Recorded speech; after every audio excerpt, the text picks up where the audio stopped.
Louvado seja o nosso Deus. Eu vi contar a história de um homem que estava passando na rua e um garoto chegou e disse: moço, eu não alcanço a campainha dessa casa, o senhor podia tocar essa campainha para mim? E ele, mais do que depressa, se prontificou e apertou a campainha. E o menino saiu correndo e desapareceu na esquina. E ele então viu que era uma brincadeira do menino e começou a andar, mas a senhora abriu a porta e disse: sim, o que foi? Ele disse: minha senhora, a senhora pode até não acreditar, mas eu sou apenas um substituto. Quem queria apertar a campainha já desapareceu. E, na verdade, o que ele queria dizer é o seguinte: não cobre nada de mim, não brigue comigo, porque eu sou apenas um substituto. O substituto tem essa vantagem, né, de que a expectativa toda é colocada naquele que estava sendo esperado. Aí o substituto é visto como aquele que está quebrando o galho e, por isso, é visto com uma certa complacência. E é com essa convicção que eu estou aqui nesta noite, dizendo aos irmãos que quando a pastora me ligou, eu pedi a ela um tempinho para olhar a minha agenda. A minha agenda nesse final de semana, eu já sabia que eu tinha uma série de compromissos. Amanhã à tarde eu vou falar lá na igreja do pastor Edson. À noite eu tenho culto na igreja, a nossa festa de aniversário. E aí então, a minha agenda de hoje, 8 horas, eu tinha uma visita, 9h30, encontro de oração na igreja. Aí eu disse: essa visita a gente pode administrar, não é um compromisso inadiável. E foi exatamente nesta base que eu pude aceitar o convite, com muita alegria, trocando um outro compromisso. Mas o próximo compromisso eu terei que estar lá. Então, dependendo da hora que eu sair daqui, eu vou ter que sair correndo para atender o nosso compromisso lá na igreja. E aproveitando, peço oração pela nossa igreja, que está completando nesse fim de semana 64 anos de existência. Há 64 anos, a Igreja Batista da Esplanada tem exercido o seu ministério e procurado cumprir o seu papel como agência do Reino de Deus. E desses 64, os últimos 40 eu participei diretamente e conheço pessoalmente a história. No próximo dia 10 de julho, eu completo 41 anos de ministério lá na Igreja Batista da Esplanada. Que os irmãos estejam orando para que Deus continue nos sustentando e nos abençoando, porque o nosso propósito é exatamente fazer o que Deus quer, da maneira como Ele quer.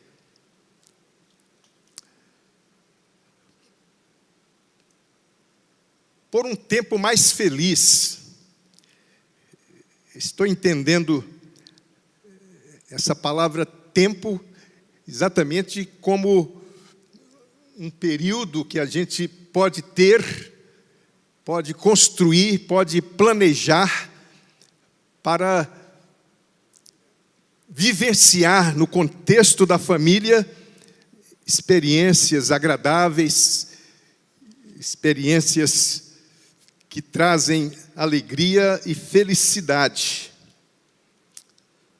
Eu quero convidar os irmãos para lermos esse salmo tão conhecido, que é o Salmo 128. Salmo 128. Quem não tiver Bíblia, tente acompanhar olhando a Bíblia da pessoa que está do seu lado. A minha versão é a Nova Versão Internacional. Pode ser que não seja exatamente a sua, mas eu espero que você consiga acompanhar. Enquanto vocês procuram, eu quero dizer que minha esposa, que sempre me acompanha quando eu saio para esse tipo de atividade, hoje ela está no ensaio do coro que vai cantar no aniversário da igreja, então ela não poderia de maneira nenhuma. Hoje é o apronto final do coro para a apresentação desse fim de semana, então ela não pôde faltar. Salmo 128. Como é feliz quem teme o Senhor, quem anda em seus caminhos. Você comerá do fruto do trabalho e será feliz e próspero. Sua mulher será como videira frutífera em sua casa, e seus filhos serão brotos de oliveira ao redor da sua mesa. Assim será abençoado o homem que teme o Senhor. Que o Senhor o abençoe desde Sião, para que você veja a prosperidade de Jerusalém todos os dias da sua vida e veja os filhos dos seus filhos. Haja paz em Israel. Eu escolhi este salmo como uma referência. Na verdade, às vezes a gente escolhe um texto para fazer um estudo exegético, um estudo exaustivo do texto, mas no meu caso, não é essa a minha pretensão. Eu escolhi este salmo como uma referência para alguns lembretes e algumas ênfases que a gente precisa sempre dar em relação à convivência familiar, à vida em família, nessa busca de sermos felizes, de experimentarmos momentos agradáveis e de podermos vivenciar no nosso dia a dia exatamente aquilo que se espera quando se pensa na convivência familiar. Mas antes eu gostaria de orar com os irmãos. Obrigado, Senhor, por esta oportunidade, por este momento especial de reflexão a respeito da família e do desafio de fazer a nossa parte para que a nossa família seja uma família saudável, uma família feliz. Que Tu possas nos orientar, nos iluminar e nos ajudar a compreender os Teus propósitos. É isso que eu Te peço, em nome de Jesus. Amém. Muito bem. Por um tempo mais feliz na família. Nessa primeira tela que vai aparecer aí, ela chama a nossa atenção porque alguém disse que, com muita propriedade, que a única família perfeita que existe é a família do comercial de margarina. E, na verdade, se nós formos pensar, não é possível imaginar uma família perfeita, com todas as coisas acontecendo no seu devido tempo e nos devidos lugares.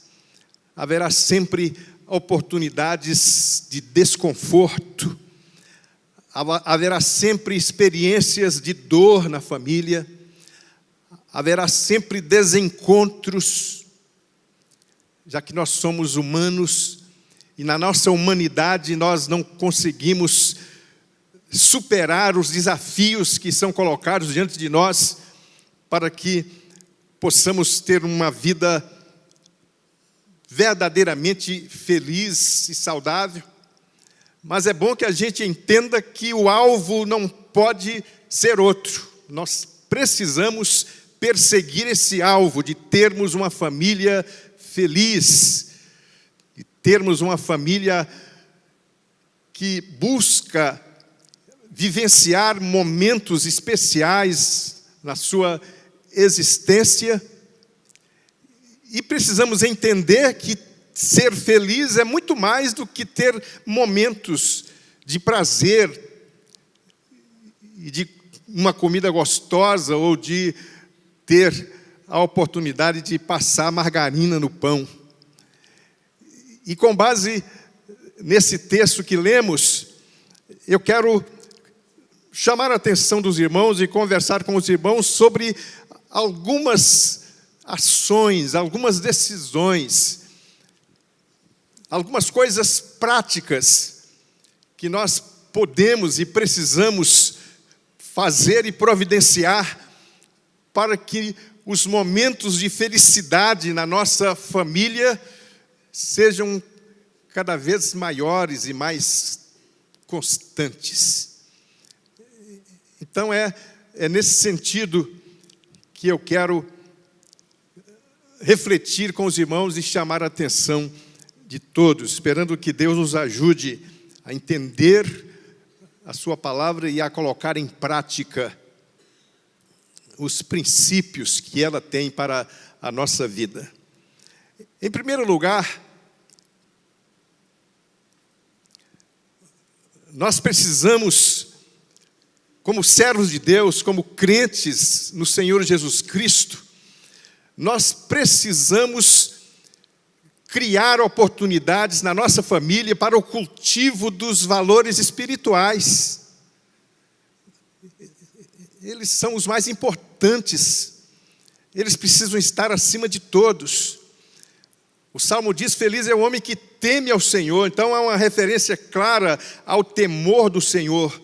A ideia de incluir Deus na minha vida, incluir Deus na minha família, e de viver para a honra dEle e para a glória dEle.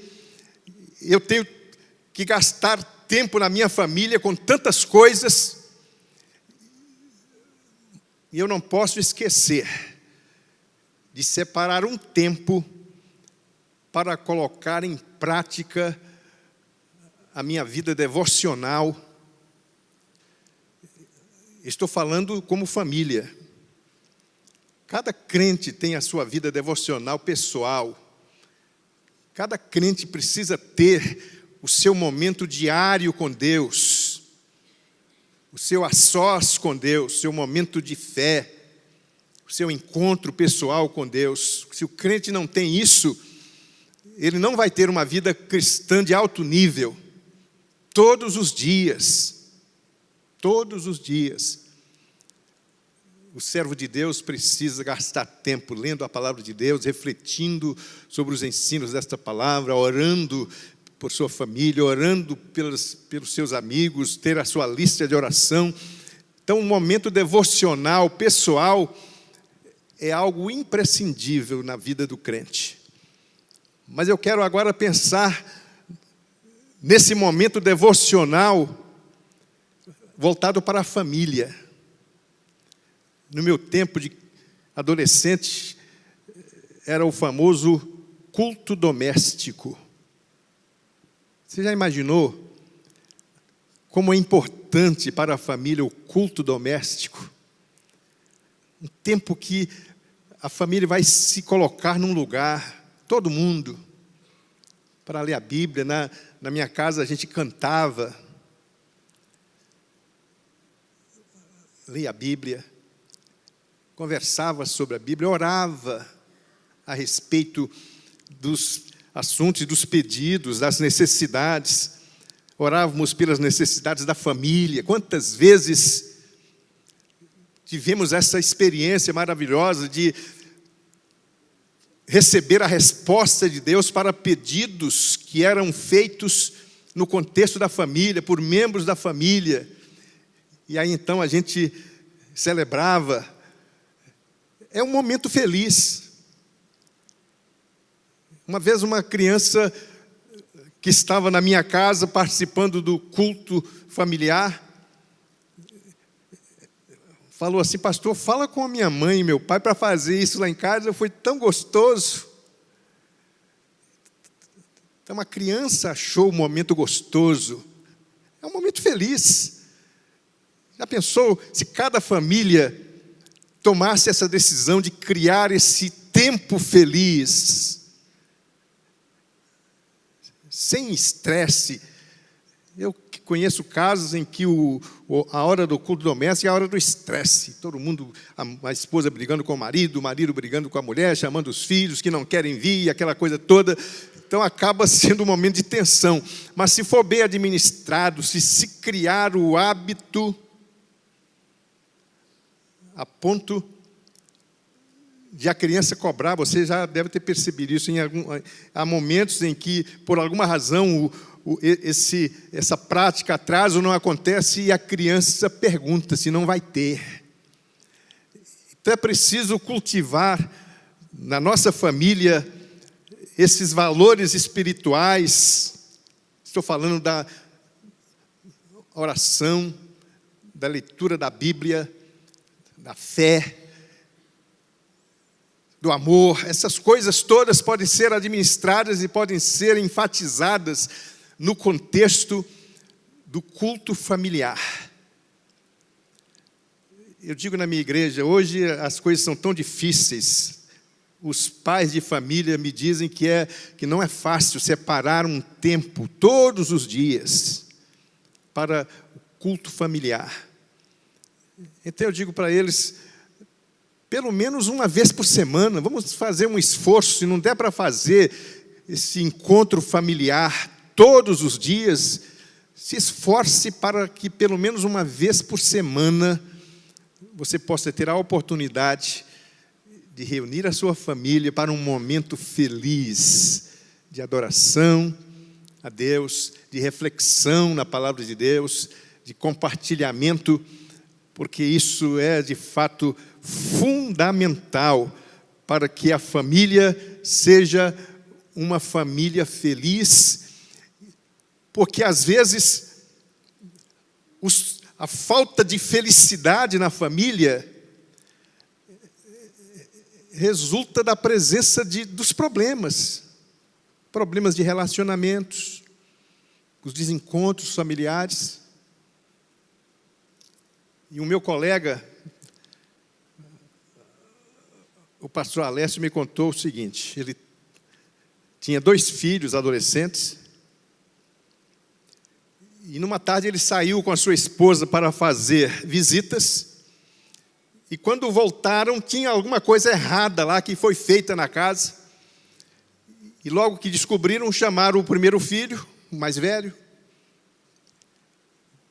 para questionar. Ele disse: não fui eu que fiz isso. Então, se não foi você, tudo bem. Chamaram o outro filho, mais novo,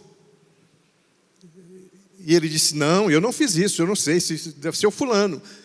Então não foi nenhum dos dois. Então meu colega fez uma coisa que eu nunca fiz, eu acho até injusto, mas ele e a esposa decidiram fazer isso. Olha, nós sabemos que foi um dos dois, já que ninguém assumiu, nós vamos dar um castigo para os dois. E deram lá um castigo para os dois. Daqui a pouco, estava chegando a hora do lanche, e eles sempre faziam o culto familiar antes do lanche da noite. E aí se reuniram, tiveram o culto familiar como todos os dias, e chegou o momento da oração. E como sempre, todos oravam. O casal orava e os filhos também oravam. E ele disse que quando chegou o momento do filho mais velho orar,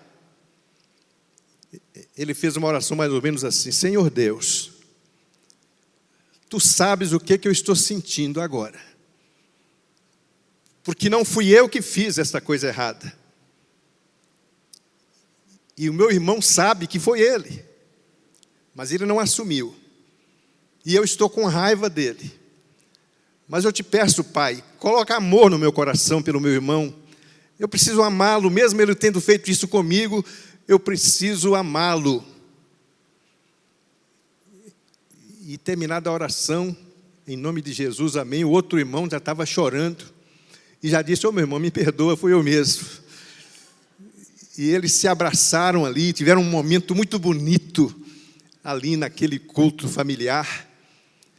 E aí você percebe que, além de ter sido um momento feliz, um tempo feliz, resolveu-se um problema que poderia trazer um desgosto e que poderia trazer dificuldades para aqueles 2 irmãos para frente. Então, o culto familiar é uma bênção. O culto familiar, o encontro da família para adorar a Deus e cultuar a Deus, é algo que não pode ser deixado de lado.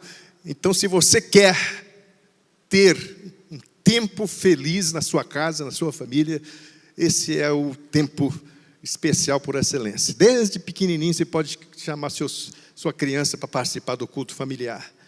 E faça isso sempre, faça regularmente. E tenha esse prazer e essa alegria de momentos felizes na família, no contexto do culto familiar. Segundo, podemos ter um tempo especial, um tempo feliz na nossa família, reforçando as relações familiares.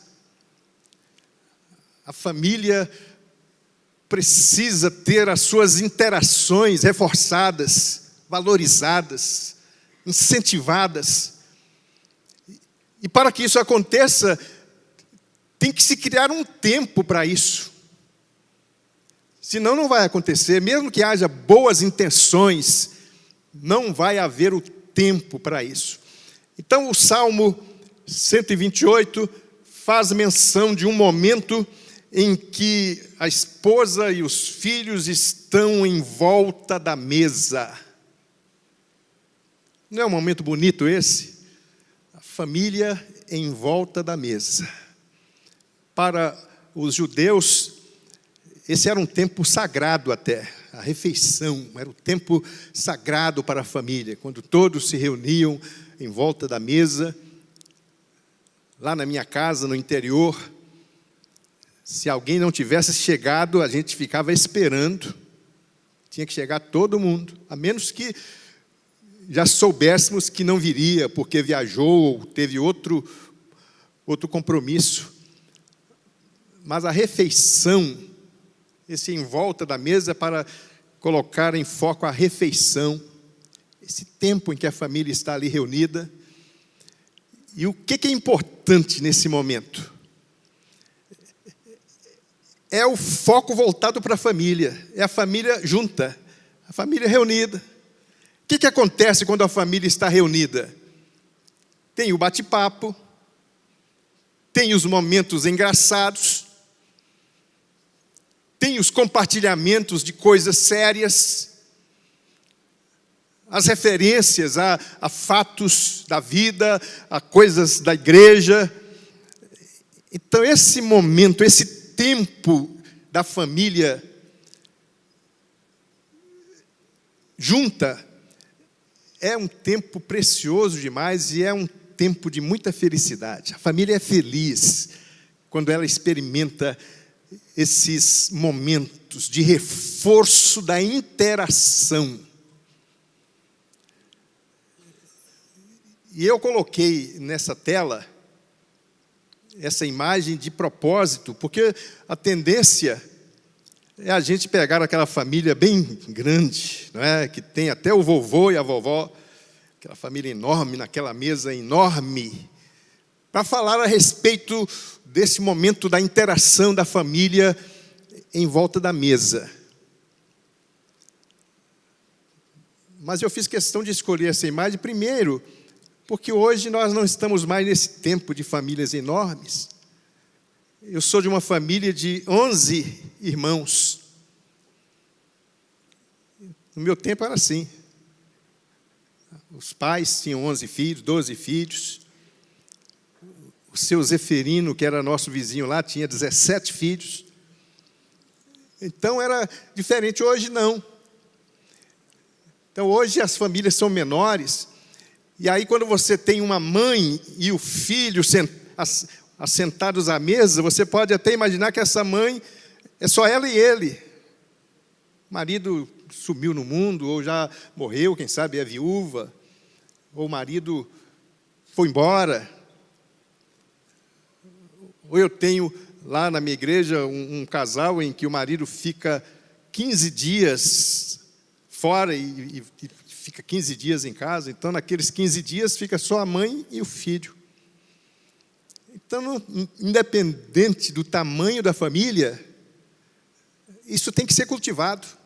Se é só o papai e o filho, eu conheço lá na minha igreja, eu tenho casos assim, é só o pai e o filho, é a família. Então, se é assim, vamos cultivar a interação do pai com o filho, da mãe com o filho ou com a filha.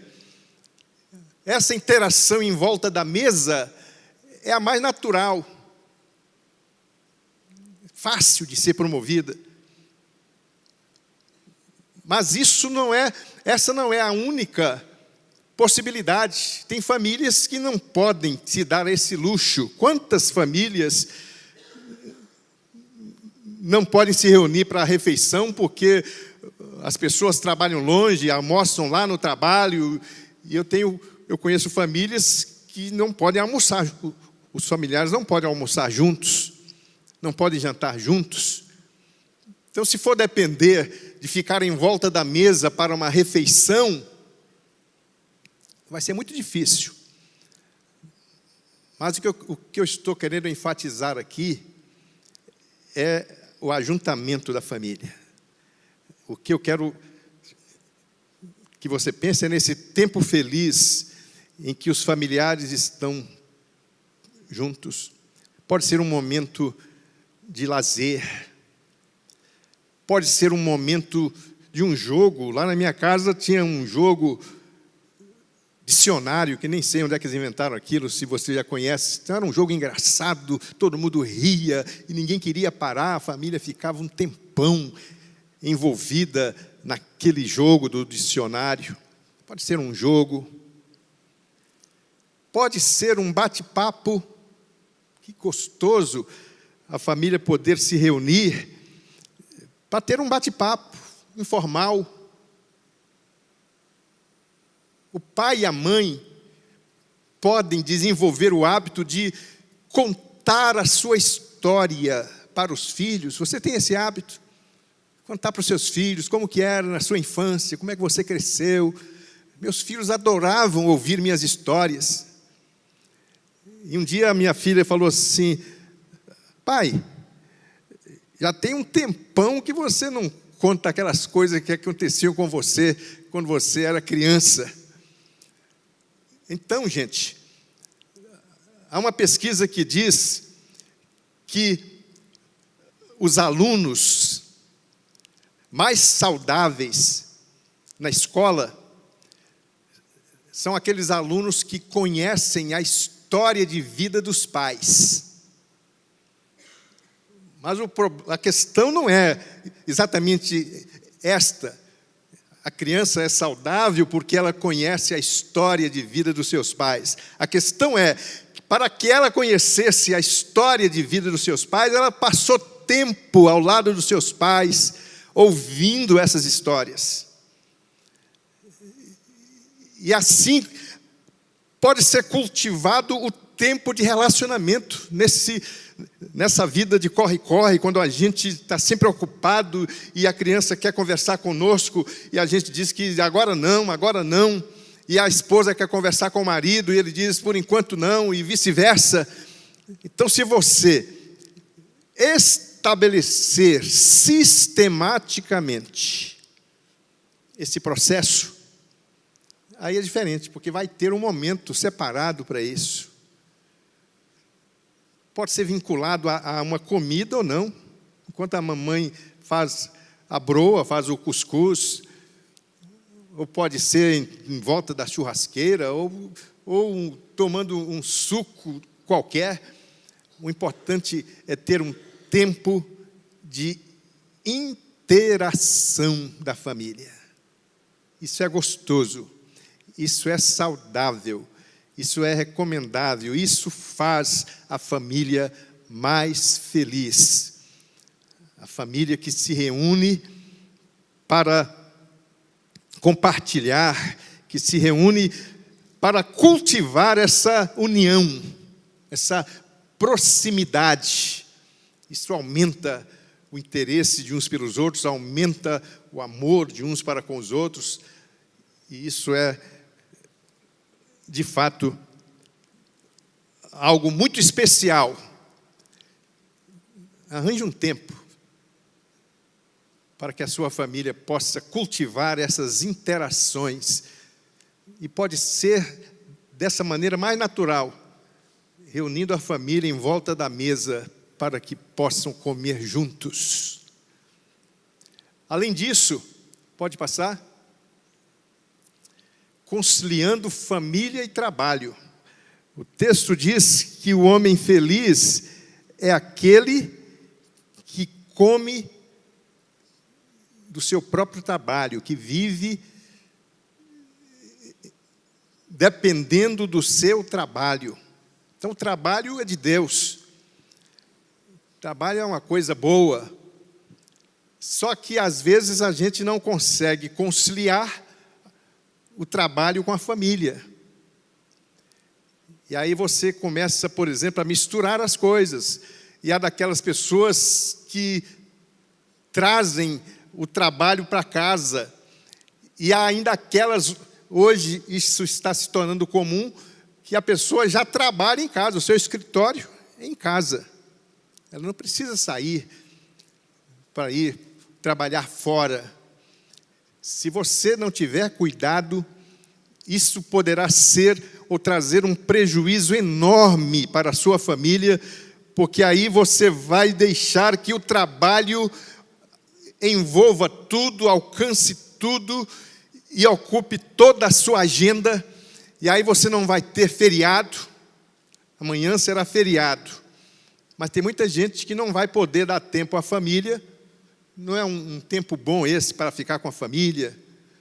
Se não tem como almoçar em casa todos os dias, olha, o feriado, amanhã nós vamos poder almoçar juntos. Então, o feriado é uma oportunidade boa para que a família esteja cultivando essa interação e essa união.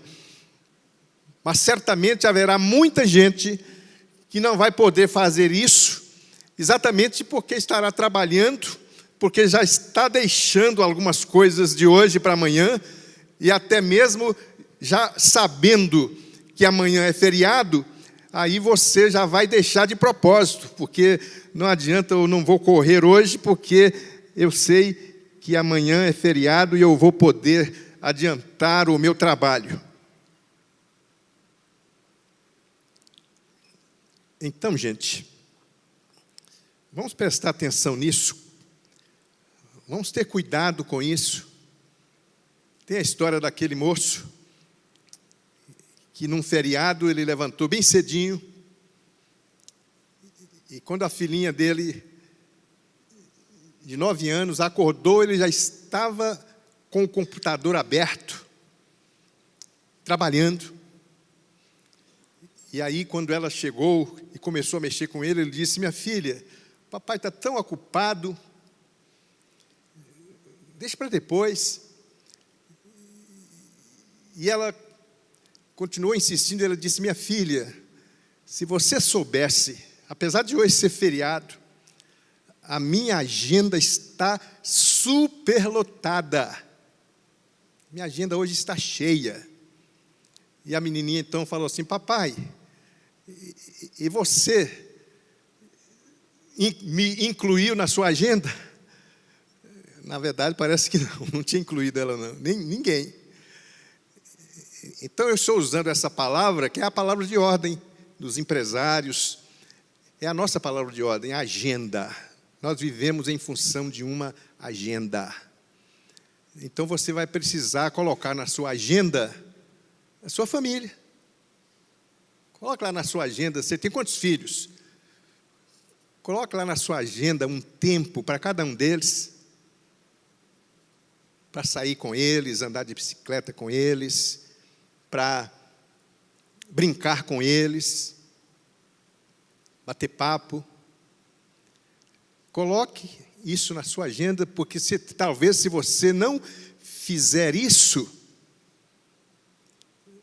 você vai se ocupar só do trabalho e vai deixar a sua família sem esse tempo de ser feliz em família. O pastor Hélio Schwartz, que já foi pastor aqui da Primeira Igreja Batista, ele teve a seguinte experiência. Ele tinha o seu trabalho de visitação, de preparação, e tinha a sua agenda de aconselhamento, de atendimento no gabinete pastoral.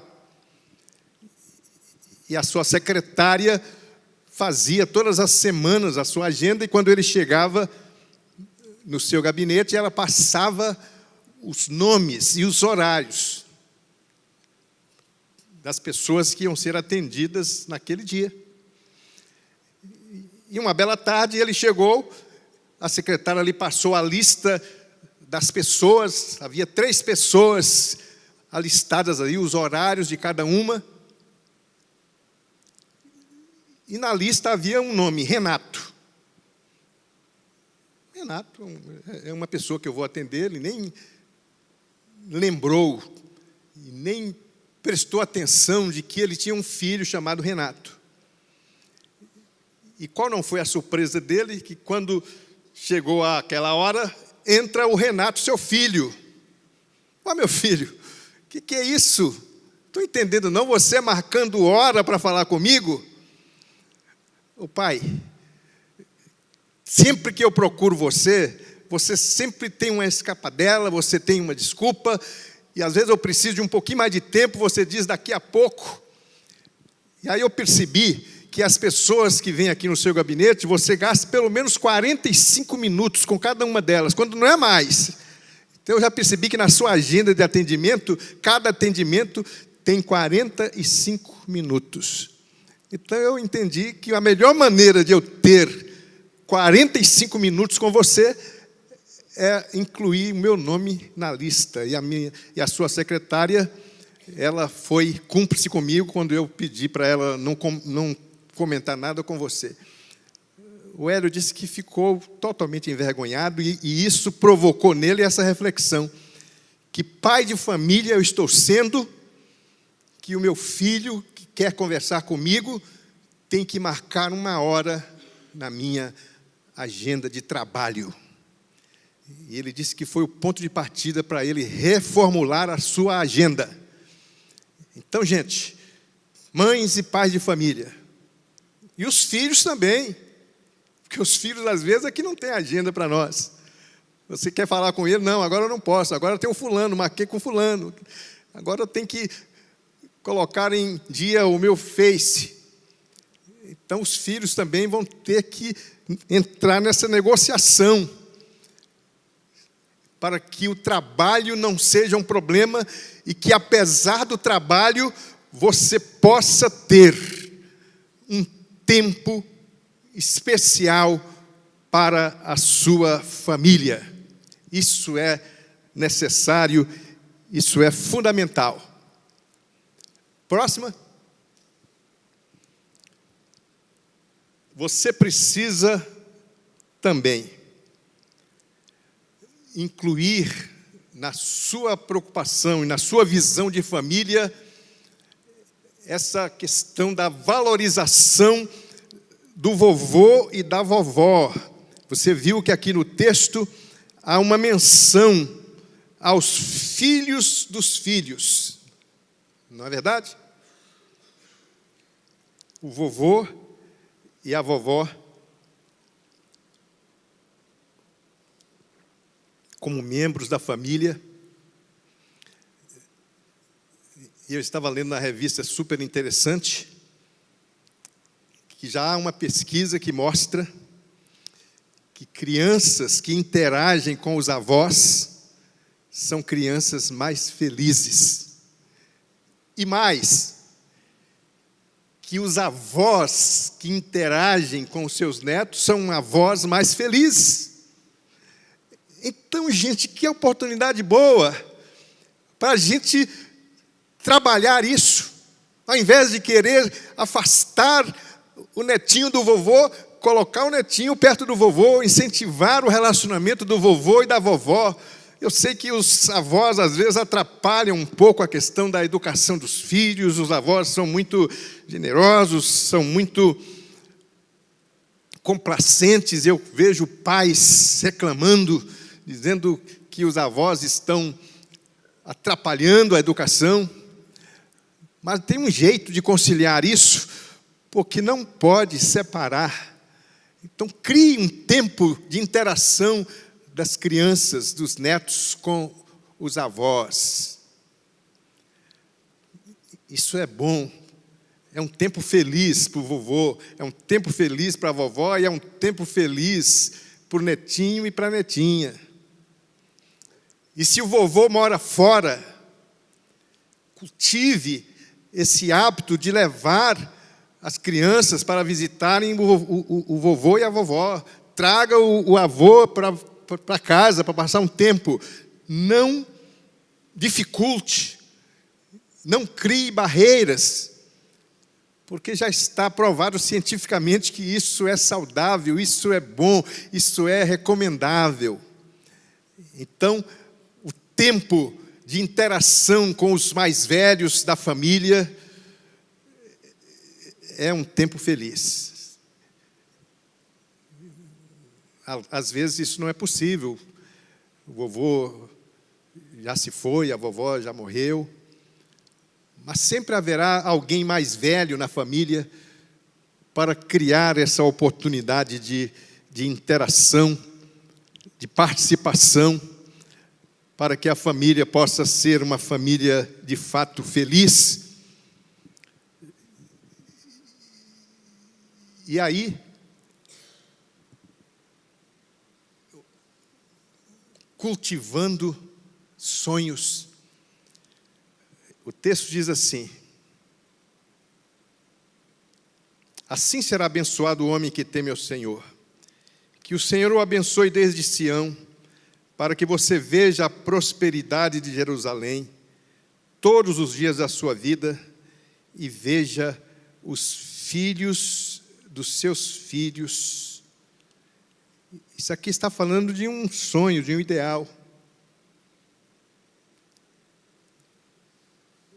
De algo que vai acontecer no futuro, de algo que está sendo desejado, que está sendo buscado, que está sendo cultivado. Um tempo bom na família é esse tempo do sonho, quando a família gasta a sua disponibilidade para uns incentivar os outros, no sentido de vá atrás, corra atrás, você vai conseguir, vai dar certo. Às vezes, isso é coisa que eu já vi. O filho fala assim: quando eu crescer eu vou ser médico. E a mãe fala assim: ah, vai. Eu acho que você vai ser um lixeiro. Ela acha que ela está ajudando, porque na cabeça dela, ela quer dizer para ele o seguinte: do jeito que você faz, do jeito que você não estuda, não se dedica, você nunca vai conseguir ser um médico. Mas seria um momento melhor para a mamãe falar assim: meu filho, a mamãe sonha com isso. E a mamãe vai orar por você, a mamãe vai ajudar você a trilhar esse caminho para que um dia você seja um médico. Que momento feliz, não é? Essa criança vai ter uma outra visão de vida e vai ter outras possibilidades. Nós, às vezes, fazemos o contrário. Aí o menino falou assim: pastor, eu falei isso com a minha mãe ou com o meu pai e eles cortaram o meu barato. Aí eu fui entender o que é isso, o que é cortar o barato. É que houve um desestímulo. O que você pensa? Você acha que você vai conseguir? Não consegue nada, isso é muito difícil. Então a família pode ser esse lugar onde os sonhos vão ser cultivados. No ano que vem, daqui a 5 anos, daqui a 10 anos. Quando você for pai, o menino tem 11 anos ainda, mas às vezes a conversa, olha, quando você for pai, você vai ver como é que é isso, como é que é gostoso ser pai. E essa questão do sonho passa também pela ideia da celebração, porque há coisas que a gente sonha e que elas se concretizam. Não é verdade? Você já percebeu que um momento bom na família é o momento da celebração, da comemoração? E olha, sabe o que eu faço? Eu incentivo as famílias a darem a maior importância a isso. Comemorar. A minha filha, o filho dela terminou o jardim de infância e foi promovido para o 1º ano. Aí ela fez uma festa, chamou os avós, chamou todo mundo, nós vamos comemorar a vitória do Lucas. E o Lucas todo feliz. Tem pais que não dão valor a isso. E aquele foi um momento de felicidade para todo mundo, especialmente para o Lucas, que estava recebendo aquele diploma. Às vezes os pais não valorizam as vitórias dos filhos, não valorizam essas passagens. Na nossa experiência humana, nós temos esse fenômeno das passagens. A gente passa da infância para a adolescência, a gente passa da adolescência para a juventude, da juventude para a fase adulta, a gente passa da fase de solteiro para a fase de casados. Então, se depender de mim, a família faz festa em todas essas passagens. Vamos comemorar. Vamos comemorar que a fulana agora virou uma mocinha. Vamos comemorar porque fulano agora não está mais sozinho, arranjou uma namorada. Vamos fazer uma festa e chama a família do namorado, da namorada, para comemorar. Passou de ano. Não precisa ser formatura de curso superior, não. Pode ser, passou do 3º para o 4º ano. Que bom, vamos fazer uma festa em família. Então, celebrar. Não basta cultivar sonhos e ter planos e ideais, mas é muito importante que a família aprenda a comemorar. Esse é um tempo feliz também na família, um tempo de celebração. E então, gente,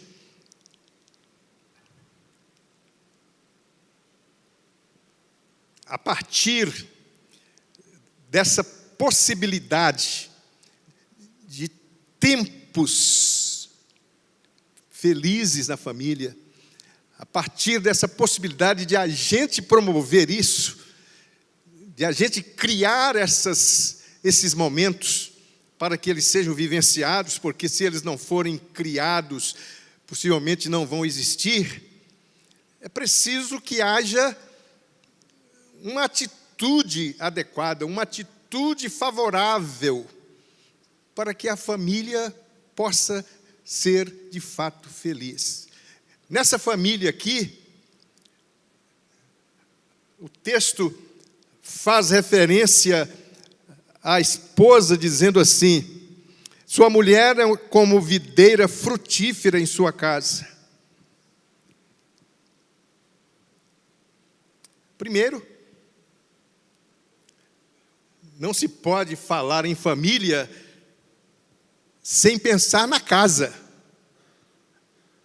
A gente pensa na família no lar. É o refúgio da família, é o recanto da família. A casa, ela precisa condizer. Uma família feliz vai depender até mesmo de a casa ser um lugar aconchegante. Então, a casa é ponto de partida. Você acha que dá para ser feliz numa casa mal arrumada? Aquela bagunça, não tem nada no lugar.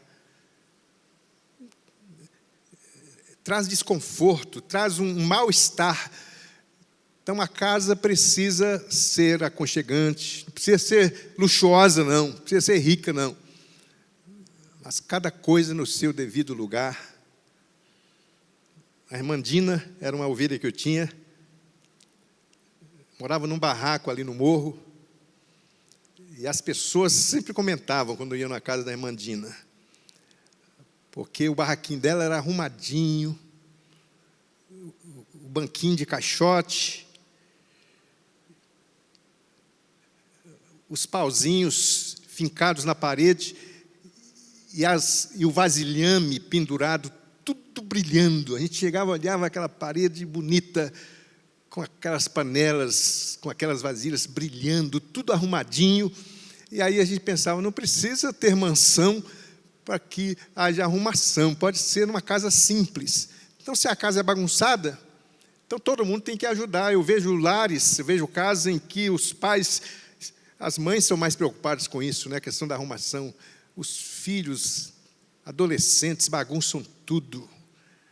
As meninas não têm cuidado, deixam a casa virada de perna para cima.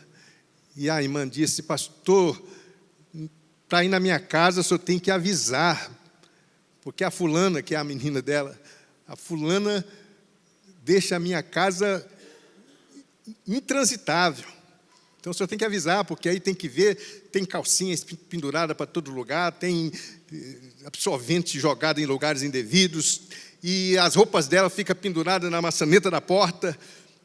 Então uma casa dessa é uma casa que não é aconchegante. Então a casa tem que ser aconchegante. A família tem que ter aquele conceito de sujou, lavou, abriu, fechou, para que as coisas fiquem nos seus devidos lugares. E isso, então, vai fazer com que a família tenha, ou viva num clima mais elevado. E aí o texto diz que a mulher é como uma videira frutífera. A videira é uma planta que é frágil, ela depende de muitos cuidados. Se essa mulher é uma videira frutífera, ela está sendo muito bem cuidada, ela é feliz, seu marido está dando atenção a ela. Então a família precisa prestar atenção em algumas coisas muito importantes. O respeito é fundamental. Você tem que respeitar os membros da família, respeitar a individualidade, respeitar a dignidade humana. A família é formada de seres humanos. Então é preciso que sejam tratados como seres humanos. Quando a esposa chega para mim e diz assim: pastor, o senhor precisa conversar com meu marido, porque eu já falei com ele. Ou é o cachorro ou eu. O que você deduz? Chegou num ponto que a mulher está disputando a atenção com o cachorro. E ela precisa até dar ultimato: ou você escolhe o cachorro, ou você vai me escolher, porque ela já sabe que se deixar por conta dele, ele vai escolher o cachorro. Então, gente, respeito à dignidade, esse ser humano que está do seu lado, faz parte da sua família, tem seu sangue, e você tem que amar essa pessoa, respeitar a individualidade dessa pessoa, não aviltar a sua individualidade. Tem família que chega uma encomenda para um, está escrito lá, fulano de tal, o outro vai e abre. Não, é tudo em casa.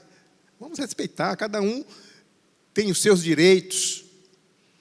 A compreensão, gente, o que falta de compreensão no seio da família é uma coisa incrível. A gente às vezes não exercita a compreensão. Então compreenda o outro, compreenda os motivos do outro, compreenda as limitações do outro. Todos nós temos nossas limitações. E aí, então, às vezes nós falhamos porque somos limitados e o outro tem que entender isso. Os grandes, os pequenos, os mais idosos. E o amor que vai fazer com que tudo isso funcione. E é só mesmo pela graça de Deus que a gente consegue ser bem-sucedido nessa tarefa. Eu comecei a minha fala dizendo, ou usando a frase de alguém que disse que família perfeita é só a família do comercial de margarina. Mas eu quero terminar dizendo o seguinte, que apesar de não ser possível ter uma família perfeita, eu e você podemos fazer muita coisa para melhorar e otimizar tudo que vivenciamos na família. E a nossa família poderá ser muito melhor. E se você entender que precisa investir na família, a partir desse conceito de criar momentos especiais, isso já será uma grande coisa. E o meu desejo, o meu apelo é esse, que você, pai de família, que você, mãe de família, que você, vovô, você, vovó, você que é filho, você que é filha, que você possa colocar no seu coração a sua decisão de que, o quanto estiver ao seu alcance, você vai criar momentos de prazer e de felicidade na família. E que isso seja tanto para o seu bem, quanto para o seu testemunho. Porque não tenha dúvida, uma família feliz vai impactar as outras famílias. As pessoas vão saber que tem algo diferente na sua casa. E uma das maneiras que você tem de imprimir isso é vivendo estes momentos de felicidade. Uma vez eu fui numa oficina levar meu carro para consertar e aproveitei para conversar com os mecânicos e falar de Jesus. Aí me apresentei, eu sou pastor. Aí eles disseram assim: o senhor é pastor de qual igreja? Da Igreja Batista. Aí eles falaram assim: tem uma casa em cima da oficina. Eles falaram assim: aqui em cima tem uma família que é crente. Eu não sei se eles são batistas, mas é uma brigaiada, é uma gritaria, é uma confusão. E eu fiquei triste, porque se fosse depender do testemunho daquela família, eles nunca iriam se interessar pelo Evangelho. Nós podemos dar testemunho da nossa fé em Jesus a partir dessa preocupação de implementar na nossa família momentos felizes.